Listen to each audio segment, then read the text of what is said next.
Hello বন্ধুরা, good morning, শুভ সকাল। কেমন আছো তোমরা? আশা করি ভালো আছো। তোমাদের কি ব্রেকফাস্ট খাওয়া হয়ে গেছে? সকালের মর্নিংয়ের অবশ্যই হয়ে গেছে। দেখো আমি কি নিয়ে বসছি। আমিও রুটি খেতে পাচ্ছি না গো, তার জন্য বানাইনি। দেখো আমি আজকে টক দই দিয়ে এই যে ঘোলের মতো বানিয়ে নিয়েছি। এটাতে আমি কুচি কুচি করে শশা কেটে নিয়েছি, এটাতে দিয়ে দেবো। আমি যতটা খেতে পারবো ততটা দিয়ে দিচ্ছি। শশা দিয়ে দিলাম, আর একটু দিয়ে দিই, শসা দিয়ে দিলাম। এখন এখন একটু বিট নুন দিয়ে দিই। টক দই কিন্তু এটাতে টক দই দিয়েছি, আর একটু ঠান্ডা জল দিয়েছি। এই যে বিট নুন দিয়ে দিলাম, একটু বেশি দেবো না, দিয়ে দিলাম। এটা আমি খাবো,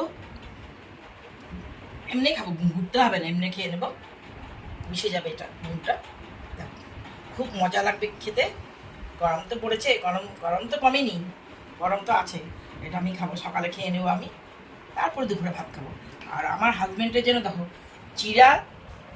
চিড়ে এই যে ধুয়ে নিয়েছি, ধুয়ে দিয়েছি, আর টক দই দিয়ে দিচ্ছি, একটু গুড় দিয়ে দিচ্ছি, খেজুর গুড়। উনি খেয়ে নেবেন এটা। রুটি আজকে বানাইনি। কেমন হয়েছে সকালে ব্রেকফাস্টটা একটু বলবে বন্ধুরা, ভালো লাগবে। আবার পরে তোমাদের সাথে দেখা হবে বন্ধুরা। Bye bye.